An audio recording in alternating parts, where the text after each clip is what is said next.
Hi friends, welcome to our channel. నేను మీ MPR. మన ఛానల్ని లైక్ చేయండి, షేర్ చేయండి, కామెంట్ చేయండి మరియు సబ్స్క్రైబ్ చేయండి. ఆంధ్రప్రదేశ్లో 2024 సార్వత్రిక ఎన్నికల క్యాంపెయిన్ టైంలో ప్రస్తుత ముఖ్యమంత్రి నారా చంద్రబాబు నాయుడు గారు ఇచ్చిన హామీలు ఇన్ని కాదు. అందులో సూపర్ 6 అనే పథకాల్లో ముఖ్యమైనది ఉచిత బస్సు, తర్వాత తల్లికి వందనం, ఇలాంటి పథకాలు చాలా ఉన్నాయి. అయితే పెన్షన్ సంబంధించి ఒకటి అమలు చేశారు. ఈరోజు ఏదో ఒక జీవో విడుదల చేశారు. తల్లికి వందనం సంబంధించి ఒక తల్లికి 15,000 ఇస్తామని చెప్పేసి ఆ జీవోలో వచ్చింది.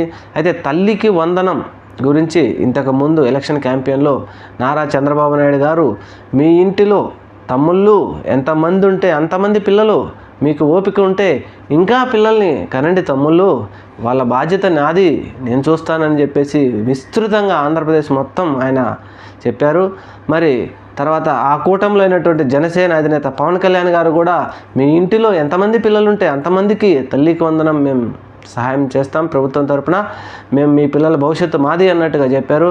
అలాగే విద్యాశాఖ మంత్రి లోకేష్ గారు కూడా, మీ పిల్లలు మీ ఇంట్లో ఒక పాప ఉంటే ఒక బాబు ఉంటే 15, ఇద్దరుంటే 30, ముగ్గురుంటే 45, నలుగురుంటే 60,000 తమ్ముళ్ళు, మాది బాధ్యత, మీ పిల్లల భవిష్యత్తు తెలుగుదేశం పార్టీ బాధ్యత అంటూ పెద్ద ఎత్తున క్యాంపెయిన్ చేశారు. అది పేద ప్రజలు ఏం చేశారంటే నమ్మారు.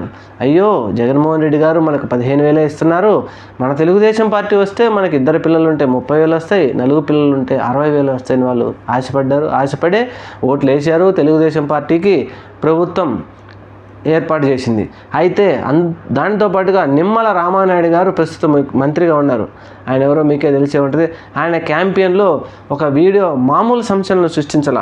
ఆయన వాకింగ్ చేసుకుంటూ వెళితే ఒక గేటు దగ్గర 3 పాపలు నిలబడి ఉంటే ఆ పాపలతో ఆయన మాట్లాడుతూ, నీకు 15,000, నీకు 15,000, నీకు 15,000, నీకు 15,000 అంటూ 60,000 రూపాయలు మీ ఇంటికి వస్తాయమ్మా, తెలుగుదేశం ప్రభుత్వం అధికారంలోకి రావాలమ్మా అంటూ దండాలు పెడుతూ ఇల్లు తిరిగి ఆ విధంగా ప్రచారం చేశారు. పేద ప్రజలు కూడా దాన్ని తల్లికి వందనం, మన చంద్రబాబు నాయుడు గారు వస్తే మనకు తల్లికి వందనం అనుకుంటూ వాళ్ళు ఓట్లు కూడా ఆ విధంగా వేసి గెలిపించారు. అయితే ఈరోజు మరి చంద్రబాబు నాయుడు గారు తల్లికి వందనాన్ని పక్కకు నెట్టేస్తున్నారా, లేకపోతే అసలు సైడే చేయాలనుకుంటున్నారా? ఆయన ఏం చేశారు, ఒక తల్లికి వందనం వదిలేసి ఒక తల్లికే 15,000 ఇస్తామంటున్నారు. మరి ఇంట్లో ఉన్నటువంటి 2 ఉంటే 2, 3 ఉంటే 3, 4 ఉంటే 4 అన్నారు. మరి అవన్నీ పక్కకి వెళ్ళిపోయినట్టేనా? మరి ఒకసారి ప్రజలు కూడా గమనించాలి. మరి ఈ విధంగా ఎందుకు చేస్తున్నారు?